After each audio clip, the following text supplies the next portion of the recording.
Good morning. Welcome to Morning Special. 여러분 안녕하세요. 4월 22일 월요일 Morning Special. 저는 최수진입니다.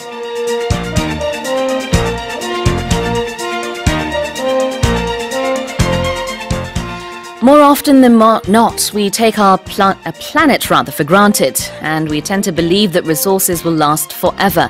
But day by day, we are changing that way of thinking, and efforts to literally save the planet from utterly irreversible damage are taking place everywhere. Well, today is no exception, as it is April 22nd, Earth Day.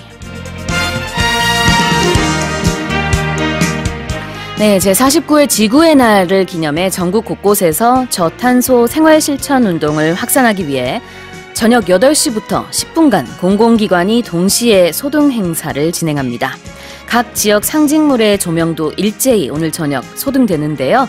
경기도의 경우 이렇게 10분간 소등하면 65인치 텔레비전 약 9,000대를 24시간 동안 켤 수 있는 전력량을 절약하는 그런 효과가 있다고 합니다. 쓰지 않는 조명기구를 소등하는 것만으로도 온실가스 저감 효과를 톡톡히 누릴 수 있다고 하는데요. 지구 살리기를 위한 작은 생활 습관, 우리 모두 실천하면 좋겠습니다.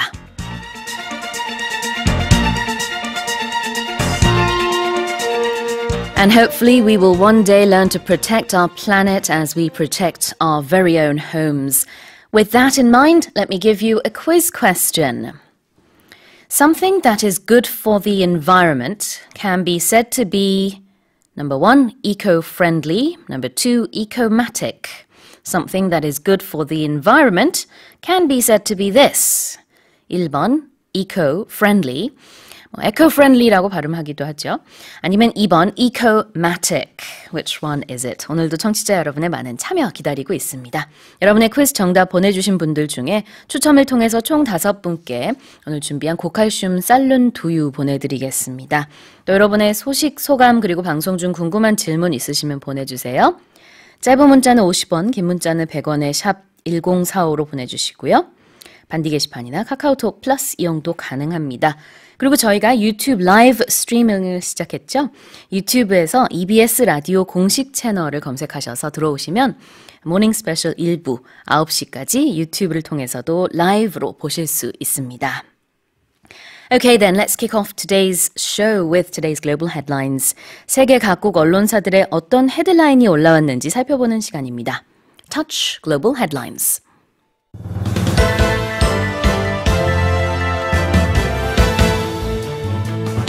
At least 228 people were killed in a series of bomb blasts that hit luxury hotels and churches across Sri Lanka on Easter Sunday. 부활절이었던 어제 스리랑카의 교회, 호텔 등 8곳에서 연쇄 폭발이 일어나 최소 228명이 사망했습니다.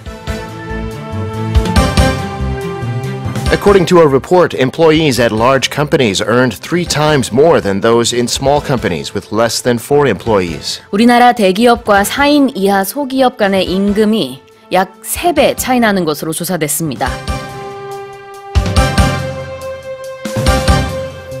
The Ministry of Land, Infrastructure and Transport said Sunday that it will implement safety measures on all 400 airplanes owned by local carriers. 국토교통부가 국적항공사 비행기 400대 전체를 대상으로 긴급 안전점검을 실시하기로 했습니다.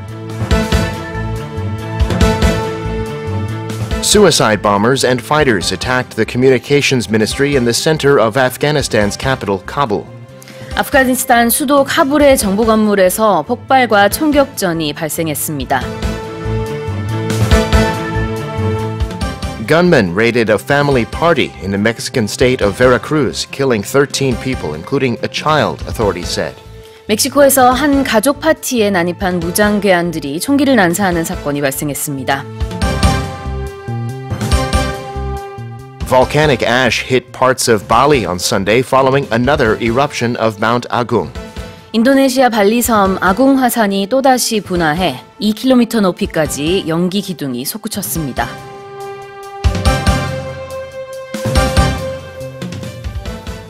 Devin Whiting is in the studio with these stories and more. Good morning, Devin. Good morning. you have a good weekend? I had a good weekend, but it looks like a lot happened over the weekend around the world. Not such great news. Yeah, indeed. We just heard a lot of stories, a lot of tragic stories. One more thing, though. We do have a breaking story here, a developing story that we did not touch on in the headlines, and that is from Ukraine, where from fiction to reality, a comedian, Volodymyr Zelensky, has won the presidential election. According to the exit polls, he has won in a landslide, it looks like, more than 70% support. 그렇군요. 오늘 새벽에 들어온 소식인데요. 코미디언 출신의 정치 신인 저희가 몇 주 전에 언급을 한 적이 있었죠. 우크라이나 대통령 선거 결선 투표의 승리의 가능성이 굉장히 높아졌다고 합니다. 외신 보도에 따르면은 볼로디미르 젤렌스키 이 후보가요. 73%를 얻은 것으로 출구조사 결과 나타났습니다. 라이벌인 프로셴코 현 대통령은 25%의 투표율이기 때문에 사실상 승리한 것으로 확신할 수 있다라고 볼 수 있을 것 같습니다. Yeah. All right. Officially, the result should be out any minute here. But, yeah. 공식 발표도 이제 곧 나올 예정이라고 하네요. All right. Well, let's go over the headlines. At least 228 people were killed in a series of bomb blasts that hit luxury hotels and churches across Sri Lanka on Easter Sunday.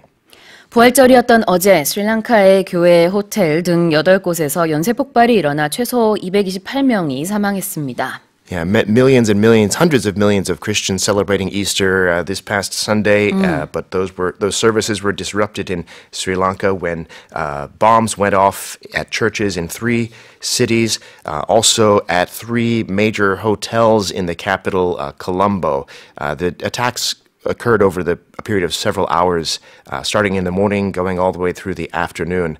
And the government in Sri Lanka says that close to 30 foreigners were among those killed. How about Koreans? As the reports I've seen, I have not seen any reports of Koreans being injured or killed. 네, 한국 교민 피해는 없는 것으로 현재 파악되고 있습니다. 외국인은 지금 말씀하신 대로 수십 명이 지금 포함해서 사망했거나 아니면은 지금 병원에 있는 상황이다라고 지금 보도가 되고 있고요.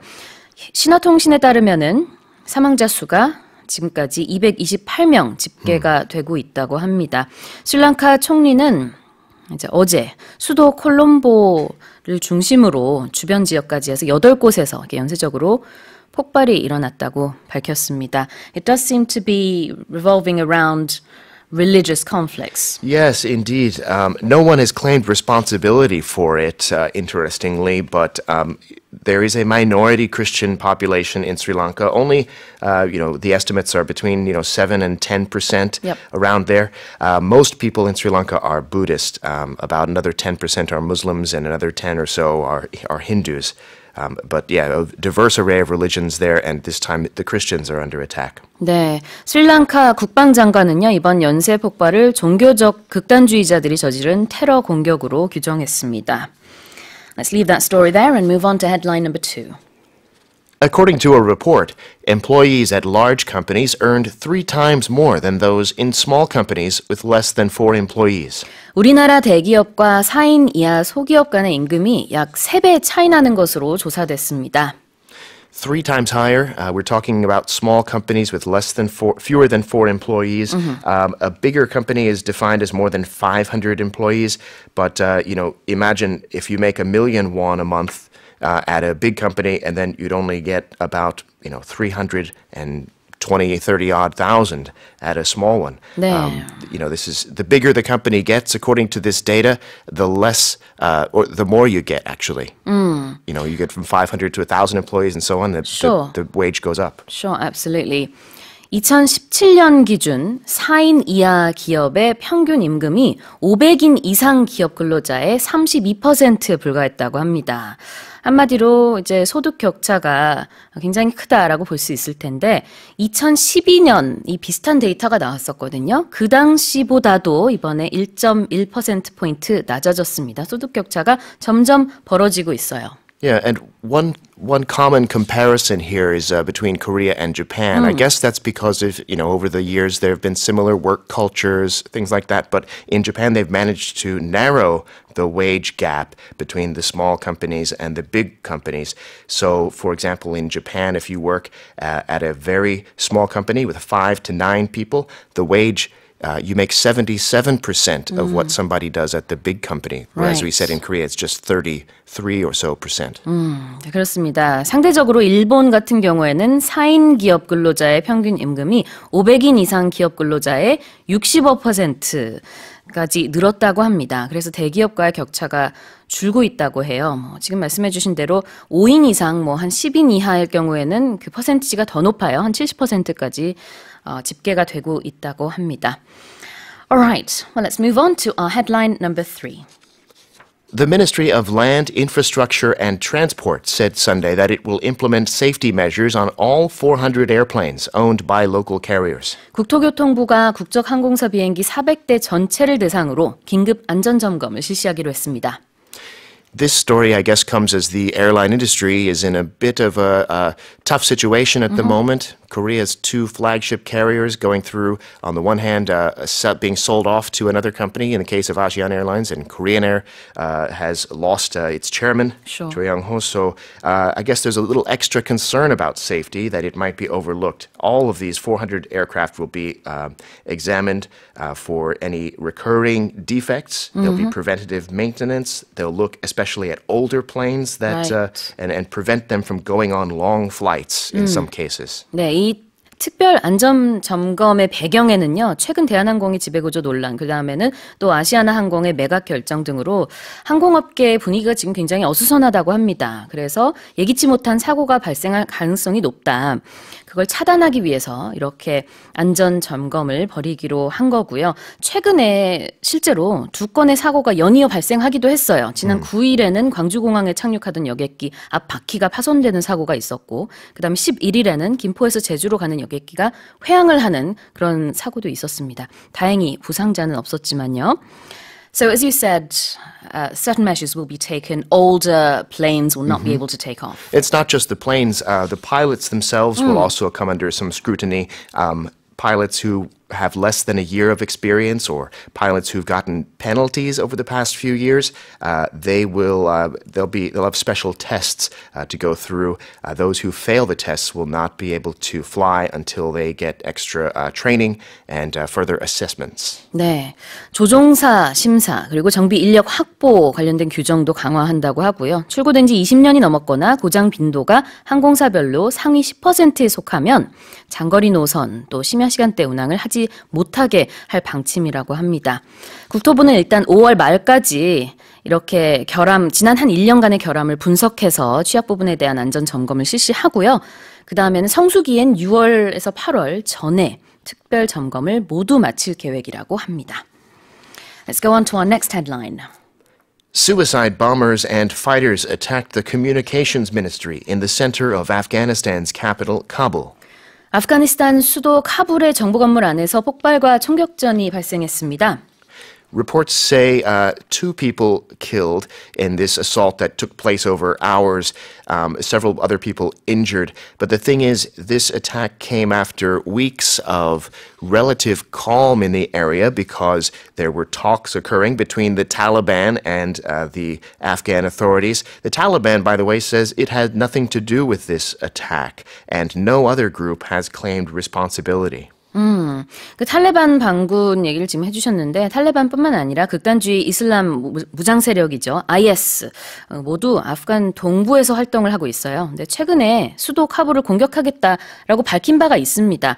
그리고 제가 보고 있는 이 업데이트된 그 기사를 보니까요. AP통신에 의하면은 이번에 IS가 그 배우를 자처했다라는 내용도 나오고 있거든요. 지금 as we speak, we are getting some reports coming in. 총격전으로 인해서 이제 최소 12명이 사망했다고 AP통신이 전하고 있고요.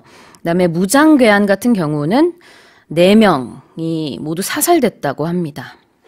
Yeah, and all the attackers, though, were killed, shot and killed by the Afghan security forces. But as we said, they're trying to move towards peace talks. There's been war for 17 years, but this does not help. This attack comes after talks in Doha, Qatar, were canceled. So again, it just doesn't bode well for peace prospects, especially when the Taliban usually ramps up their attacks in spring. So all that happening while peace is being put to the side. Peace is indeed being put to the side. 이번 공격은 지난 19일 카타르 도하에서 개최될 예정이었던 아프간 정부와 탈레반 간의 평화회담이 취소된 지 하루 만에 발생한 총격전입니다.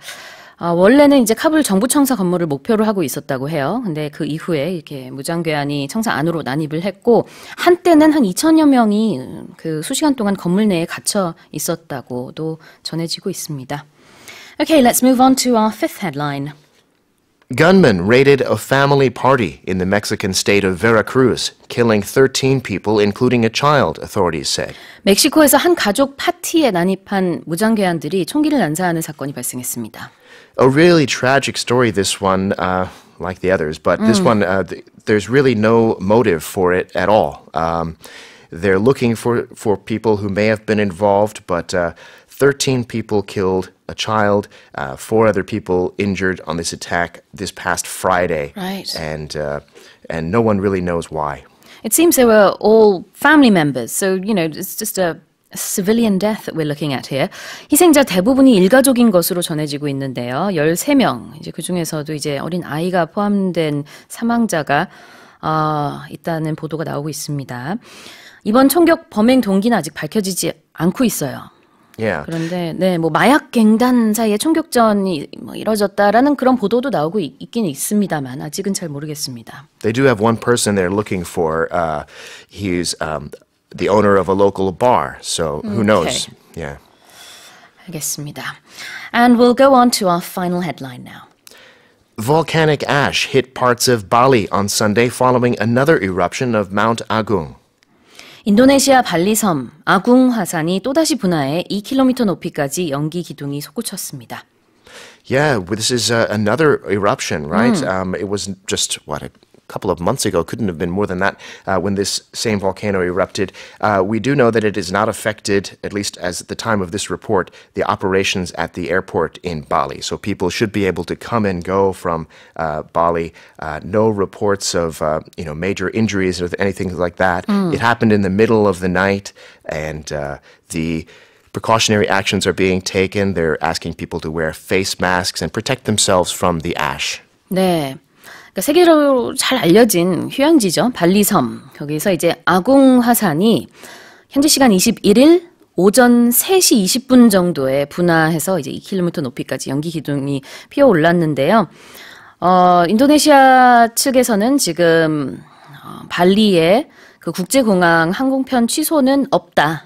이렇게 얘기를 했고요. 또 즉각 사상자 보고도 없다라고 덧붙였습니다. 화산 활동 경보 단계는 지금 사실 좀 심각한 수준인 3, 4단계로 유지하고 있지만 그래도 반경 4km 이후 지역은 안전하다라고 얘기를 하고 있습니다. All right, well, those are the headlines for this morning. We also touched upon the Ukraine developments with the voting and elections over there as well. So, interesting stories this morning. Let's now remind our listeners of the quiz. Sure, here we go. Something that is good for the environment can be said to be eco-what? Number 1, eco-friendly, or number 2, eco-matic. 네.